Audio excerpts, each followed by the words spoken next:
Asalaamu calaykum waraxmatullaahi wabarakaatu asxaabtayda sharafta la igu xidhan aad baan idin wada salaamayaa dhammaantiin kusoo dhawaada channelkayga Sukeena channel asxaabtayda qaaliga maanta waxaa idinla wadaagayaa saan u sameeyay cuntadan quruxda badan la idin muuqata waa cunto aad u fudud aad u macaan waqti badan aan ka qaadanaynin quraac amba waxa weeye casho aad ka dhigan kartid ilmahaaga familkaaga iyo xaajigaaga hadaa u sameysid waan huba way ka heli doonaan I hope videogan inuu idin cajabin doono insha Allah soo dhawaada ilaa halkaas aan u sameeyay cuntada quruxda badan leh taasho wanaagsan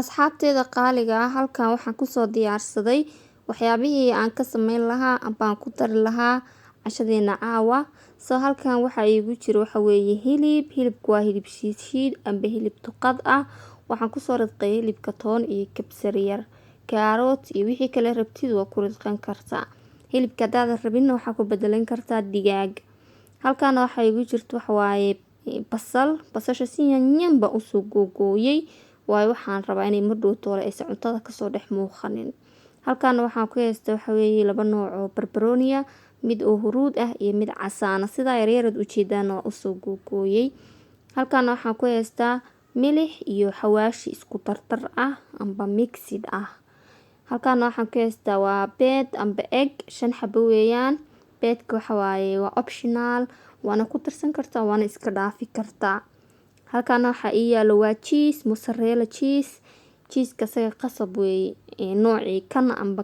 slideska ay cheese haysatid ku darso halkan waxa ii yaalo u baahanahay roodhida la dhaho tortilla roodhidan waa tan oo shawarmada iyo waxyaabahaas lagu laabo tortilla hadaadan haysanin ceesh amba wixii isleedahay tortilladu way ku bedelaysaa chapati xitaa baa ku bedelan doontaa insha Allah asxaabteeda qaaligaas u jeedaan distidiin dabka soo saartay kadibna waxaan ku soo ritay distida hilibkii marka hilibkan wax yar ku kala fidinaynaa distida kadibna waxaan ku soo darsanaynaa milixdii iyo xawaashkeeni markaas u jeedaan hilibkii markii aan distida ku soo riday wax biyo kuma darin wax saliid kuma darin hilibku isaga biyo soo tufaya amba biyo dhalaya marka biyaha uu dhalo marka uu gursado uu dhameysto basashii iyo barbarooniyaashii aan ku dari doonaa insha Allah yacni hilibku waxa uu sameeynaa sida loo sameeyo tuqad sambuusaha lagu darsado soo waa kaasa hilibku biyuu soo dhalay wax yar waan kala furfuraynaa sababta hilibku isku dhagdhagaya inta hore markuu biyaha soo gursado kadib ayaan isku soo laabanaynaa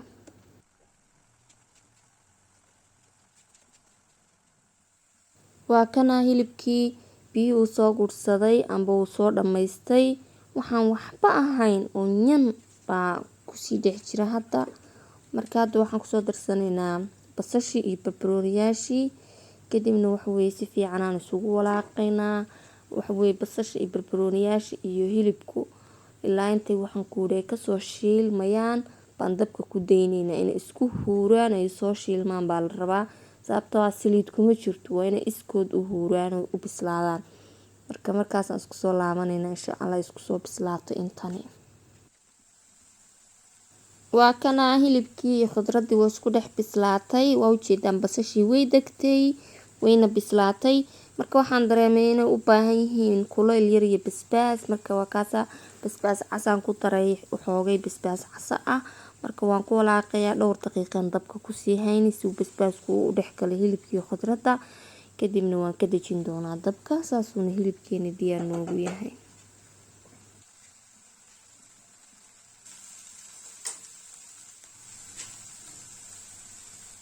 asxaabteeda qaaliga ah hilibkii khudradii markii ay noo soo bislaato aan ka dhigna dabka kadib maqliyaan dabka soo saaranaynaa hadda saa u jeedaanba marka maqligu intuu noo sii diirayo hal xabo beed ah baa saa u jeedaan madeebada aan ku jabiyay kadibna beedkii si fiican aan u qasayaa beedka markaan qasay kadib waxaan soo qaadanayaa saliid maqligiyaan marinayaa oo noo soo diiray amba noo soo kululaaday ayaa xoogay saliida marinaynaa kadibna beedkii aan soo qaadanaynaa maqligaan ku shubaynaa kadibna beedku wax yar waan fidinaynaa maqligaan wax yar beedka ku fidinaynaa kadibna roodhidii tortillada ahayd baan hal xabo soo qaadani beedkan korka ka saaray. Beedkana waxba kumaanan darin. Haddii aad rabto filfil yar iyo wax kuleyl waa ku darsan kartaa, laakiin milix uma baahna, waa cheese baan ku daraynaa. Marka waa kaasaa beedkii iyo roodhidii ayaan isku cadaadinayaa si ay isugu dhagaan oo roodhidu iyo beedku ay isku qabsadaan. Marka waa kaasaa wax yar hoos markuu kasoo casaado beedkii ha istiraadid uu bislaaday. Dhinaca kale aan u rogaynaa, dabkana waan ka daminaynaa. Kadibna saa u jeedaan cheese baan korka kaga daadinaynaa. Kadibna hilibkii ayaan soo qaadanaynaa iyo khudradii aan isku soo samaysanay. Kadibna roodhida dhinac ka mid ah ayaa waxaan dhigaynaa amba aan saaraynaa hilibkii. Cheese-kan waxa waaye haddaa rabto waa ku badsan kartaa, haddaa rabto waa ku yaraysan kartaa. Haddii aad rabtid markaad roodhida hilibka saartid baa cheese kor saari kartaa. Toortiladii amba roodhidii ayaa hadda isku dabooleynaa amba aan isku soo laabaynaa. Kadibna haddaan dabka u shidaynaa. Waxaan soo qaadanaynaa oo kale saliid yar. Maqliga waxaan marinaynaa wax yar oo saliid oo been ah. Toortilada ma fiicnayna saliid badan ku dartid. Haddii kale ma dhow toole way soo tufaysaa oo korkeeda wada saliid ku arkaysaa. Marka waa kaas wax waaye roodhida amba toortilada wax way labada dhinac aan ka shiilaynaa amba aan ka casaynaynaa labada dhinac.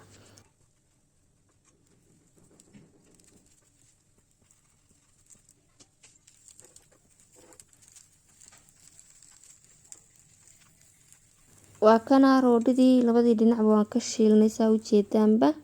Kalarka quruxda badan aad u jeedaan way soo baxday. Hadda dabka waan ka dajinaynaa. Asxaabtayda qaaliga haddana midkii labaad ayaa sameynaynaa. Waxa waaye tan iyo kuwa kale aan sameyn doonaa hadda ii harsanba. Sidii tii hore aan idin soo tusay aan u sameeyay baan u sameynayaa. Waxa weeye hal xabo beedaan u qasi halkii xabo oo toortila ah. Maqligan saliid marini, beedkan ku shubi, kadibna roodhidaan dul saari, beedkii roodhidaan isku yara cadaadin si isugu dhagaan. Markaas dhaho way isku dhageen beedkuna wuu bislaaday. Ayaan dhinaca kale u rogi, dabkaan ka yara damini inta aan cheese-ka iyo hilibka ku darayo. Cheese-ka iyo hilibka markaan ku darano waxa waaye roodhidii aan isku soo laabi. Dabkii aan dib ugu shidi, kadibna wax yar oo saliidaan maqliga marin. Roodhida amba toortiladan labada dhinac aan ka shiil aan ka yara casayni. Saasaan u soo wada dubaa dhammaanteed waa cunto yar iska easy iska fudud waqti badan ka qaadanaynin. Hilibkii khudaarta habeenkii aad ka samaysan kartaa talaagadaad gelini. Subaxdii markaa soo toosto hilibkii ku diyaarsan baad roodhida dhex gelini iyo cheese-ka iyo beedkii yara. Wax aad u fudud inaad ka heli doontaan waa idin rajeynayaa. Asxaabtayda waxaan idinka codsanayaa inaan kanaalkayga wax waaye subscribe ii saartaan, like, share waxaas dhan ay ugu caawisaan insha Allah. Marka waa kana waxa waaye roodhidii amba toortiladii labadii dhinac way ka soo casaatay. Waan ka qaadaynaa saas diyaar ku tahay.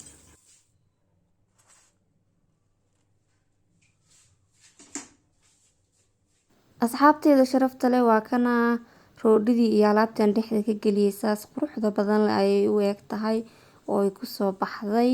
Marka hadda midiyaan soo qaadanaynaa dhexdan ka kala goynaynaa saan idin tuso dhexdeedu sidee u eg tahay.